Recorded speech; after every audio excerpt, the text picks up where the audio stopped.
토마토는 17세기 초부터 식용으로 재배되어 왔죠. 그러나 꽃가루가 있는 수술이 보이지 않아 인공 수분이 어려웠습니다. 사람들은 궁리 끝에 새로운 사실을 알아냅니다.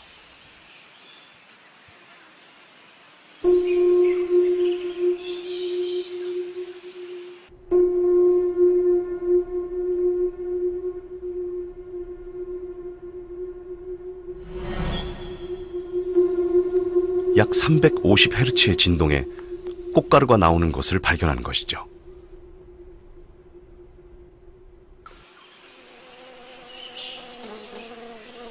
이 주파수는 벌이 날갯짓을 할 때 나오는 주파수와 일치합니다.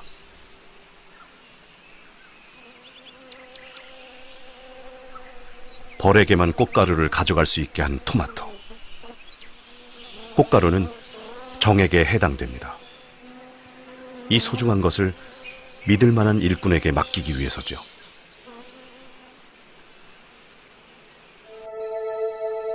또한 꽃은 이 일꾼을 위해 보라색을 띱니다. 벌은 보라색과 자외선을 볼 수 있기 때문이죠.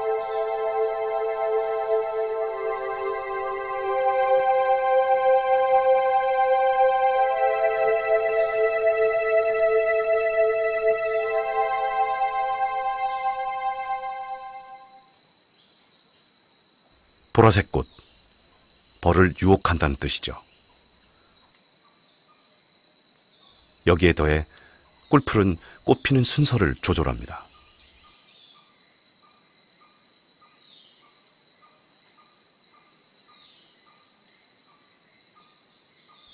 꽃들은 보통 동시에 피고 지고를 반복합니다.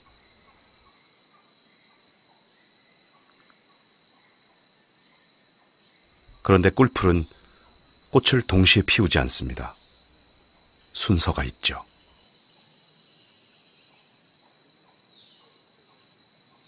꿀풀은 아래쪽 꽃이 지면 위쪽 꽃을 피웁니다.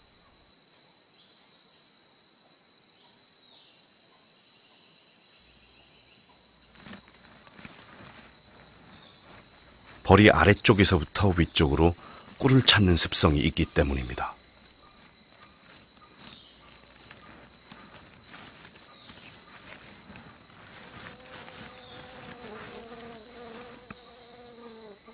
하지만 꿀풀처럼 모든 꽃이 벌에게 꿀을 제공하진 않습니다. 일부 난꽃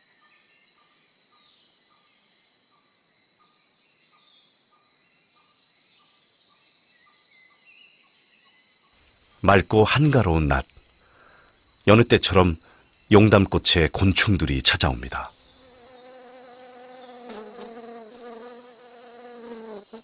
용담꽃을 자주 찾는 좀뒤형벌,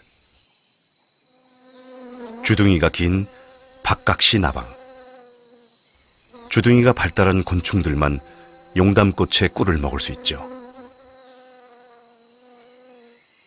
꽃의 깊이가 5cm 정도로 꽤 깊기 때문입니다.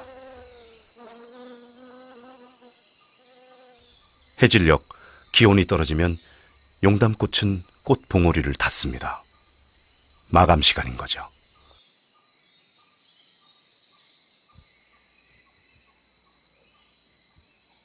그런데 좀처럼 꽃을 떠나지 않는 벌, 낮에 봤던 좀뒤형벌입니다. 벌은 그대로 닫히는 꽃 속에 들어갑니다. 용담꽃 위로 밤이 찾아옵니다. 벌 역시 체온이 떨어지면 죽습니다. 좀뒤형벌은 단독 생활을 하는 벌. 용담꽃의 깊이는 좀뒤형벌의 크기와 꼭 맞습니다. 용담꽃은 벌의 수면력을 이용해 목적을 달성하려는 거죠.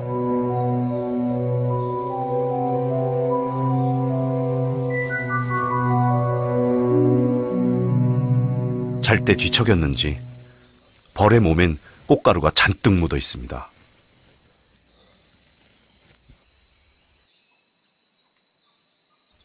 조매화는 새의 동선도 읽을 줄 알아야 합니다.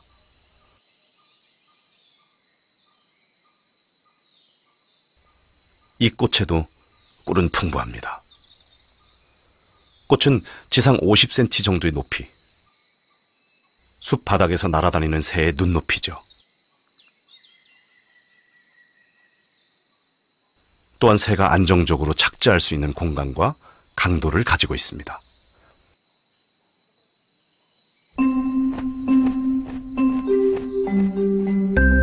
먹을 수도 있는 날벌레를 치우는 태양조. 꽃은 새의 혀가 간신히 닿을 수 있는 위치에 꿀을 숨겨 놓았습니다.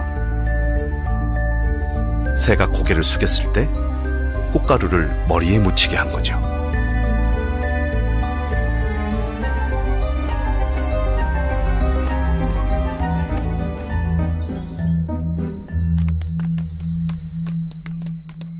하지만 조매화의 가장 중요한 조건은 새의 눈에 잘 띄는 데 있습니다.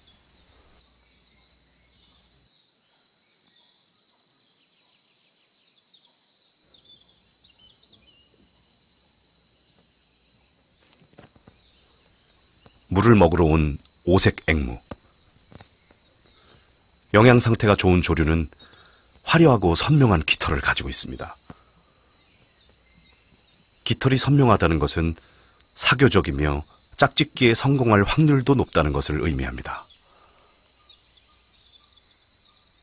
조류는 어떤 동물보다도 색상에 민감하기 때문이죠. 그래서 조매화는 새가 좋아하는 색깔, 특히 붉은색을 띠는 경우가 많습니다.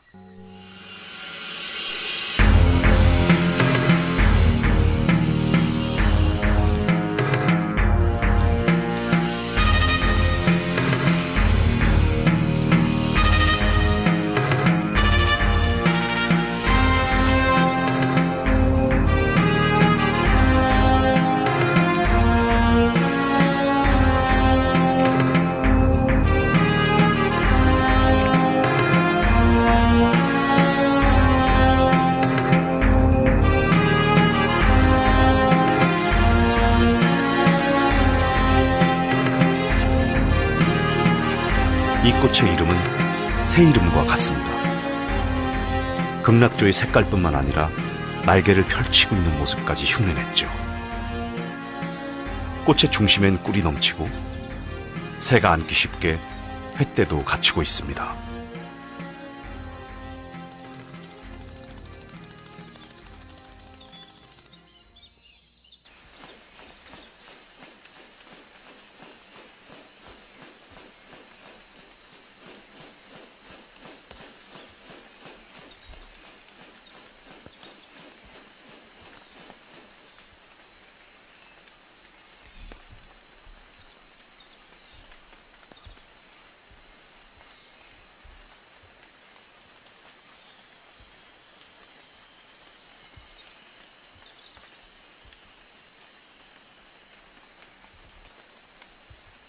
새가 만족할 먹이를 준비하고 새의 동선을 읽으며 새가 되는 것. 이것이 조매화가 새를 유혹하는 방법입니다.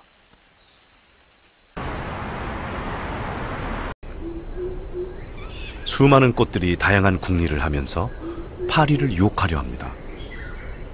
경쟁에서 살아남는 법, 그것은 남이 가지 않은 길을 가는 것입니다. 지금 이곳엔 높이 3m의 꽃대가 있습니다. 시채꽃이죠.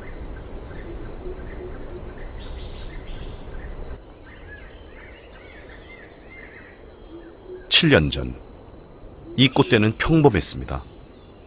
5장의 잎을 가진 높이 30cm 정도의 묘목이었죠.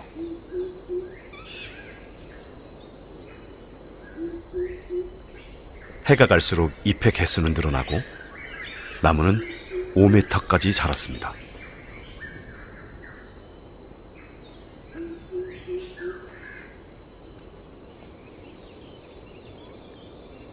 그렇게 커가면서 모은 양분을 모두 알뿌리에 저장했습니다.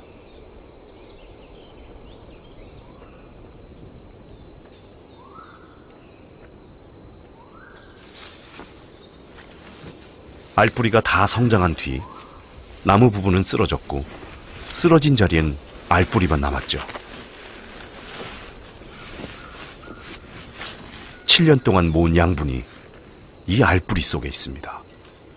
알뿌리의 직경은 1m 정도.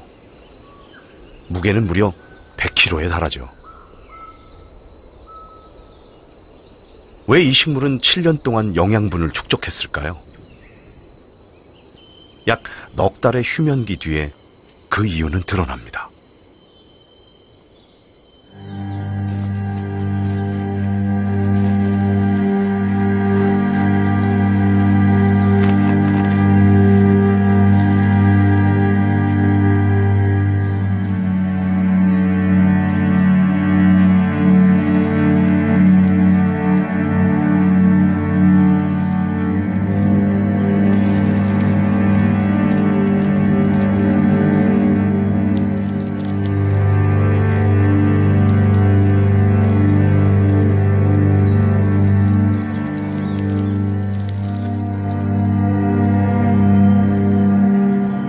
높이 3m, 폭 1.5m, 지구에서 가장 큰 꽃.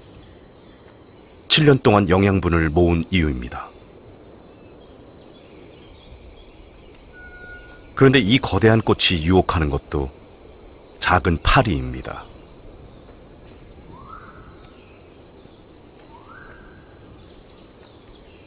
이 수술대로 파리를 불러 모으기 위해 이름 그대로 시체 냄새를 풍기죠. 악취의 강도는 꽃의 크기에 비례합니다.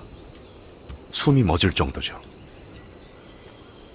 그리고 이때 꽃은 36도 정도의 열을 발산합니다.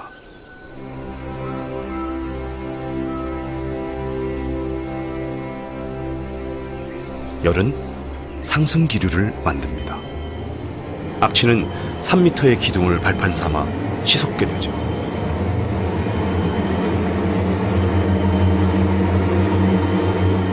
열과 꽃의 크기 덕분에 냄새는 반경 1km 밖까지 퍼집니다. 주변의 모든 파리를 부를 수 있죠.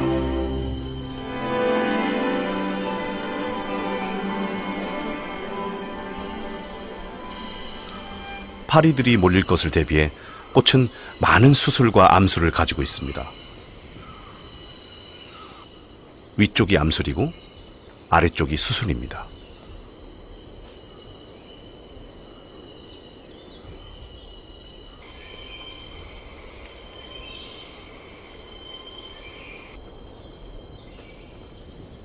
경쟁이 치열한 열대에서 시체꽃이 세운 전략. 그것은 대량 살포입니다. 거대한 기둥과 나팔 형태의 꽃은 악취를 한꺼번에 많이 뿌리기 위한 확성기인 셈이죠. 그리고 이 한 번을 위해 7년을 준비했습니다. 하지만 곧 꽃은 시듭니다. 7년의 기다림은 단 이틀 만에 끝이 납니다. 거대한 꽃을 오래 유지시킬 수는 없죠.